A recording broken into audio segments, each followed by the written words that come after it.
Sound পাই, দরজাতে কেউ একটা প্রচন্ড জোরে একটা আওয়াজ করে, মানে যদি দরজা হয় দরজাতে জোরে মারার জন্য যে আওয়াজটা হয় সেরকম আওয়াজ, মানে এরম একটা আওয়াজ হয়।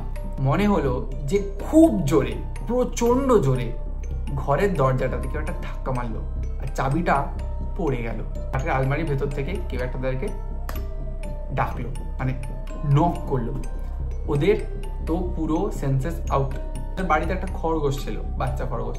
সেই খরগোশটা না এমন কিছু বিহেভ করছে যেটা না সেই নার্ভাস সিস্টেম ড্যামেজ হয়ে গেলে কোনো পশু পাখি যে প্যারালাইজ টাইপের বিহেভ করে, ওরকম বিহেভ করতে শুরু করলো। অ্যাকুয়ারিয়াম থেকে মাছ লাফিয়ে পড়ে অনেকটা দূরে মরে শুকিয়ে পড়ে আছে।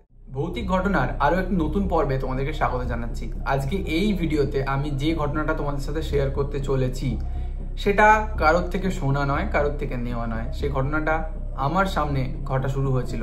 আমি ইন প্রেজেন্ট সেই সিচুয়েশনে ছিলাম যখন থেকে এই ঘটনাটা ঘটা শুরু হয় বা এই ভৌতিক উপদ্রবটা শুরু হয়।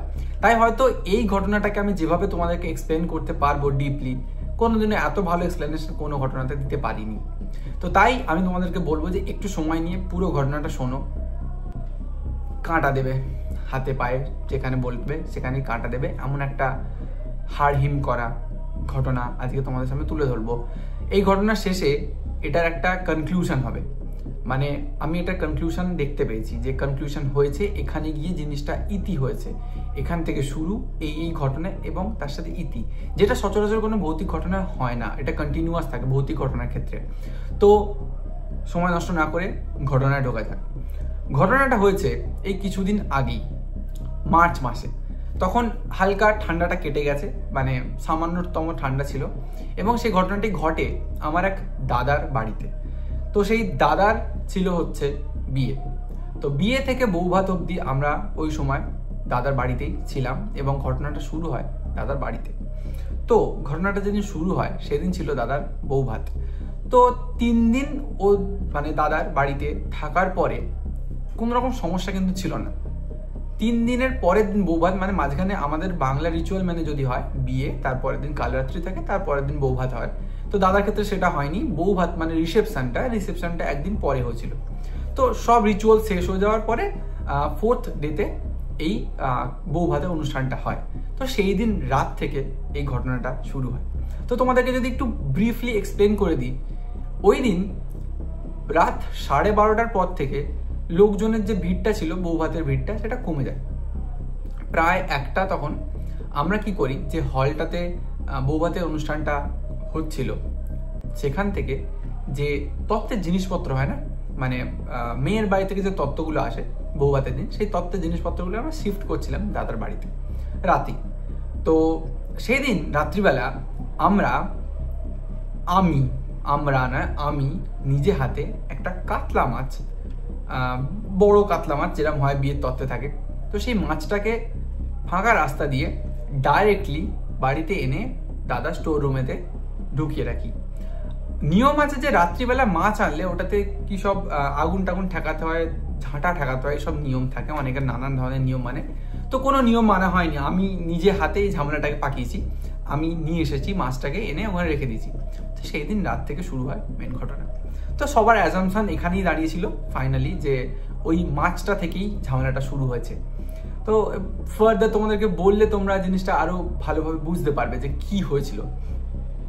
তো ওই দিন সব জিনিসপত্র আনার পরে আমরা 5-6 জন ছিলাম, সবাই মিলে বসে একটু আড্ডা মারা হচ্ছে, মানে দাদা বৌদি তো ছিল, আরো আমরা যারা ভাই বোনেরা ছিলাম বন্ধুরা, সবাই মিলে বসে আড্ডা মারা হচ্ছে। তখন ঘড়িতে টাইম প্রায় 1:30 থেকে 1:45 এরকম। তো হঠাৎই দাদাদের না ঘরের যে স্ট্রাকচার সেটাকে একটু এক্সপ্লেন করলে তোমরা বুঝতে পারবে। ওদের নিচের একটা পুরো ফ্লোর আছে যেখানে ও দাদার বাবা মায়েরা এবং কিছু গেস্টরা উপরে মানে নিচে ছিল, এবং সিঁড়ি দিয়ে উঠে গিয়ে একটা গেট, সেই গেট দিয়ে ঢুকলে ওখানে 2টো রুম, একটা বাথরুম, একটা কিচেন। তো ওই এরিয়াটাতে ছিলাম আমরা 6 জন, ওখানে ওপরে আর কেউ ছিল না। তো নিচে যে ফ্লোরটা আছে সেখানে সবাই তালা চাবি দিয়ে সুন্দর করে লক করে ঘুমিয়ে গেছে। তারপরে আমরা কি করেছি, ওপরে এসেছি, ওপরে সিঁড়ি দিয়ে উঠেই গেটটা, সেই গেটটায় লক করেছি, করে আমরা গিয়ে গল্প করছি। তো আমার থেকে খুব বেশি হলে 10 ফুট দূরে ওই সিঁড়ির গেটটা, ভেতরে আমরা বসে আছি। তো হঠাৎ আমরা সবাই ইয়ার্কি ঠাট্টা করতে করতে একটা সাউন্ড পাই, দরজাতে কেউ একটা প্রচন্ড জোরে একটা আওয়াজ করে, মানে যদি দরজা হয় দরজাতে জোরে মারার জন্য যে আওয়াজটা হয় সেরকম আওয়াজ, মানে এরম একটা আওয়াজ হয়। তো সেই আওয়াজটা কানে সবারই যায়। তো আমি বলেছিলাম যে হয়তো কেউ এসেছে চেক করতে, বাট দাদার না সিঁড়িতে ক্যামেরা লাগানো আছে, অ্যান্ড ডিসপ্লেতে উঁকি মেরে দেখলাম কেউ নেই। তবু দাদা গেল, গিয়ে দরজাটা খুলে দেখলো কেউ এসেছে নাকি, হয়তো দাদার বাবা কোনোভাবে এসে ডাকতে পারে বা সেন্সার সেই সময় কাজ করেনি, এটা হতে পারে। তো দেখলো না, নিচে চাবি দেওয়া, কেউ ডাকছে না, বাট আওয়াজটা আমার সামনে হয়েছে, আমি শুনেছি। আমার তখন খোঁটকা লেগেছিল একটুখানি যে আওয়াজটা তাহলে এলো কোথা থেকে। তো এত জোরে যে আওয়াজটা হলো, সে আওয়াজটা এলো কোথা থেকে? তো স্বাভাবিক আমার মাথাতেও খোঁটকা লেগেছে, অনেকের মাথাতেই লেগেছে, কিন্তু কেউ এটা নিয়ে কোনো ফার্দার কথা বলেনি সেই দিন রাত। তো সেখান থেকে শুরু হয় স্টোরি। তো এই আওয়াজটা কেপ্ট অন হ্যাপেনিং এভরিডে। সেই দিন রাতে থাকার পরে তো আমরা সবাই বেরিয়ে আসি, মানে সারা রাতে আমরা সবাই জেগেই ছিলাম, কেউ ঘুমাইনি ওই রাতে, স্বাভাবিক। তো ভোর হতেই আমরা বেরিয়ে আসি সবাই, এবং তারা যারা বাড়িতে থাকে তারা ঘুমিয়ে দেয়। তো এন্ড হয়ে যায়। অ্যান্ড তারপরে 1 সপ্তাহ বাদে আমি দাদাকে ফোন করি যে কি খবর, কেমন আছিস, সেই জানার জন্য ফোন করতে আমাকে বৌদি ফোনটা ধরে বলে যে তোমার দাদা সে তো ঘরে গঙ্গা জল ছড়াচ্ছে। আই ওয়াজ লাইক, গঙ্গা জল ছড়াচ্ছে? ও কি ঠাকুর ভক্ত হয়ে গেল হঠাৎ করে? বলছে না না, সে অনেক বড় কাহিনী, তোমাকে এখন বলবো না। আমি বললাম এখন বলবো না মানে? বলছে এখন রাত হয়েছে, এখন তোমাকে বলবো না, কাল সকাল বললাম। না, শুনতে তো আমাকে হবে, এমন কি কাহিনী যে ও গঙ্গা জল ছড়াচ্ছে? তো তখন আমি ফুল স্টোরিটা ওই বৌদির কাছ থেকে আর দাদার কাছ থেকে দুজনে কম্বাইন্ড ভাবে আমাকে বললো যে ওই 1 সপ্তাহ ওদের সাথে কি হয়েছে। তো ওরা দুজনেই, মানে ওপরে ফ্লোরটাতে ওরা দুজনেই থাকছিল, কেউ ছিল না। তো প্রথম দিন কি হয়, হঠাৎ ওরা আওয়াজটা আবার পায়, বাট বাইরের দরজায় না, ওদের ঘরের দরজায়। যে একটা নক করলো, অ্যান্ড দে ওয়ার লাইক কোথা থেকে আওয়াজ আসছে এটা? বাইরের দরজা তো লক করা, কেউ ভেতরে আসতেও পারবে না, তো আওয়াজটা কে করলো? গেট খুলে দেখে কেউ নেই, ফাঁকা। ওই দিন রাত্রিতে আওয়াজটা 1-2 বার হয়েছে, তারপরের দিন আবার হয়েছে, তারপরে আবার একদিন এরম হলো যে ঘরের যে চাবিটা ঝোলে না, কি বাইরের দিকে ঝুলছিল চাবিটাতে কেউ একটা হাত দিয়ে নাড়িয়ে দিয়ে চলে গেলে হয় না, ঝন করে একটা সাউন্ড আসে, সেরকম হলো।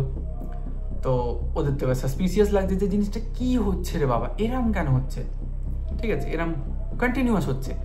দেন একদিন বলছে যে এতটাই টেম্পারমেন্ট হাই হয়ে গেছে, মনে হলো যে খুব জোরে, প্রচন্ড জোরে ঘরের দরজাটাতে কেউ একটা ধাক্কা মারলো, আর চাবিটা পড়ে গেল।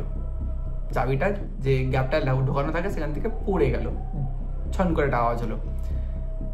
ওতে একটু ঘুম তো উড়ে গেছে, রাত্রে ঘুম হচ্ছে না, লাস্ট 1 সপ্তাহ ধরে ঘুম হয়নি। এবং তার মধ্যে আর একদিন এরকমও হয়েছে যে ওয়ার্ড্রোব যেটা হয়, যেটাকে আমরা আলমারি বলি, তো সেই কাঠের আলমারির ভেতর থেকে মানে এক্সপিরিয়েন্স কি, কাঠের আলমারির ভেতর থেকে কেউ একটা তাদেরকে ডাকলো, মানে নক করলো। ওদের তো পুরো সেন্সেস আউট যে হাউ ইজ দিস পসিবল, আলমারির ভেতর থেকে কে নক করছে, কি করে হতে পারে এটা? তো তারা ভয়তে ঘুমানো বন্ধ করে দিয়েছিল। তারপরে ওটা হচ্ছে 1 সপ্তাহ স্টোরি বললাম। 1 সপ্তাহ পরেও এই ঘটনাটা কন্টিনিউয়াস চলতে থাকে। তারা অনেক পুজো আচ্ছা করে, অনেক কিছু করে, তাও কমছিল না। তো দাদার যে বাবা, সে এসে মানে তিনি এসে পাশের রুমেতে শোয়া শুরু করলো, তাও টুকটাক হয়েছে এরম আওয়াজ। তো তারপরে একটা নতুন ইঙ্গিত দেখা গেল যে ওদের বাড়িতে একটা খরগোশ ছিল, বাচ্চা খরগোশ। সেই খরগোশটা না এমন কিছু বিহেভ করছে যেটা না সেই নার্ভাস সিস্টেম ড্যামেজ হয়ে গেলে কোনো পশু পাখির যে প্যারালাইজ টাইপের বিহেভ করে, ওরকম বিহেভ করতে শুরু করলো। হঠাৎ দেখলো যে অ্যাকুয়ারিয়াম থেকে মাছ লাফিয়ে পড়ে অনেকটা দূরে মরে শুকিয়ে পড়ে আছে, যেটা কখনো সচরাচর হয় না। আমার বাড়িতেও অ্যাকুয়ারিয়াম আছে, এরকম হয় না। মানে যে মাছগুলো লাফিয়ে পড়ে মরে যাচ্ছে রোজ রোজ, তারা কখনো লাফায় না। তো তারা কেন লাফালো? তো এরকম ইনসিডেন্ট ওর বাড়িতে ঘটতে থাকে। আর ওই দরজায় নক করা তো রেগুলার চলছে। তো দাদা বৌদি বাধ্য হয়ে এক মুসলিম পীরের কাছে যায় যে এই হয়েছে, আপনি বলুন। তো তখন সেই পীর ওনাদেরকে বলে যে এটা নর্মাল, বিয়ের সময় এটা হতে পারে, আর তোমরা কিছু কিছু জিনিস ইনগ্রেডিয়েন্টস দিয়েছিল যেগুলো নিয়ে আসতে বলেছিল, এনে কিছু কিছু জিনিস যেমন ওই কিছু একটা পুটলির মধ্যে কিছু একটা বেঁধে দিয়েছে, কিছু ছড়াতে বলেছে ঘরের চারপাশে, এসব করতে বলেছে, এসব করেছে। তো এসব করেও না ঠিক প্রপার লাভ হয়নি, খরগোশটার উপরে এফেক্ট দেখতে পাচ্ছে, খরগোশটা ঠিক নেই, খরগোশটার অবস্থা খুব খারাপ হয়ে যাচ্ছে আস্তে আস্তে। অ্যান্ড দে সাসপেক্টেড কি ওই মাছটা আনার জন্য এটা হচ্ছে, বাট আমার না ঠিক হজম হয়নি মাছ আনার ব্যাপারটা। যদি মাছ আনার ব্যাপারটা হতো না তাহলে আমার খোটকা আগে থেকে লাগতো না। দাদার বাড়িতে আমি যতবার গেছি আমার না সমস্যা হয়েছে, মানে আমি কিছু ফিল করেছি যে না, something different is present over here, আমার মনে হয়েছে। তো আমার ধারণা ছিল যে এটা মাছ আনার জন্য হয়নি, এটা আগে থেকে কোনো একটা সমস্যা চলছিল। অ্যান্ড আমি যেটা বললাম ওদেরকে, জিজ্ঞাসা করলাম বেসিক্যালি যে এই সমস্যাটা কি, এই ধরনের সমস্যা কি আগেও দেখা দিয়েছে? তখন দাদা কি করে, তার বাবা মায়ের সাথে আলোচনা করে, অ্যান্ড তারপরে বেরিয়ে আসে যে আগেও এই ধরনের সমস্যা দেখা দিয়েছে, কেউ কাউকে কিছু বলেনি। অ্যান্ড আলটিমেটলি যেটা বোঝা যায় যে যেই জায়গাটাতে দাদার বাবা বাড়ি কিনেছিলেন, কিনে বাড়িটা বানিয়েছিলেন, সেই জায়গাটার একটা ভাগাড় টাইপের ছিল, অ্যান্ড ওখানে কিছু মার্ডার কেসেস ছিল।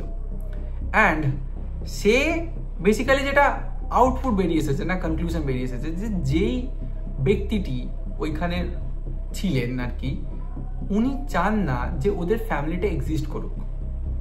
আমার অ্যাজাম্পশন যেটা বলেছে, মানে বলছি আমি আমার অ্যাজাম্পশন থেকে, যে ওই দাদার বাড়িতে মানুষের যে রেটে শরীর খারাপ হয়েছে, কোভিড, বারংবার কোভিড হয়েছে একটা পার্সনের, বারংবার, এটা নর্মাল না।